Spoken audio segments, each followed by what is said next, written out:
महाराष्ट्रांतल्यान आयिल्लो ओमकार हो हत्ती आतां तांबोशे गांवांत मुक्कामाक आसा, पूण कुरापती काडपाक लागला।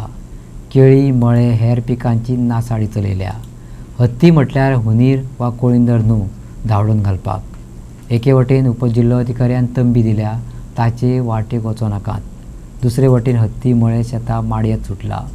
आतां सगळ्यांची भिस्त सरकाराचेर। केळी उडयला, पोपी उडयला, तशेंच लोकांची शेती त्यांनी नासधूस करून उडयला।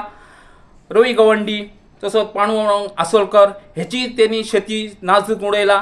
तशेंच सगळ्या गांवांत त्यांनी धुमाकूळ घातला। हेचे गव्हर्नमेंटान कितें ना कितें उपाय करपाचे।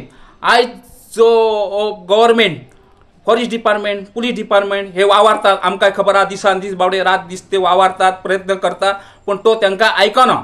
गव्हर्नमेंटान कितें ना कितें हेच्या सोल्युशन काडपाचें अशी माझी गव्हर्नमेंटा कडेन नम्र विनंती आसा। आणि आयज जो म्हाजो जो नासधूस केला तसो रवी गवंडी, तशेंच आमचे सामन ह्या गांवचे तेचे नासधूस करून उडयला। पांडुरंग आसोलकर हेच्या शेतीत तेंचे नासधूस करून उडयला। दिलीप सामंत हेचे ट्रॅक्टर आसलो तो ट्रॅक्टर त्यांनी परतून उडयला।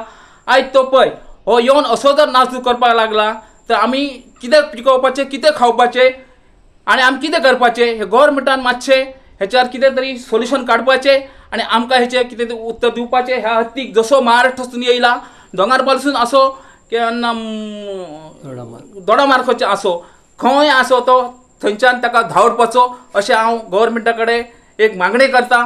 कितें ना कितें हेच्या प्रयत्न करपाचो आनी ह्या गांवांतसून, गोंयांतसून महाराष्ट्रांत धाडपाचो, इतली हांव तुमच्या कडेन नम्र विनंती करता।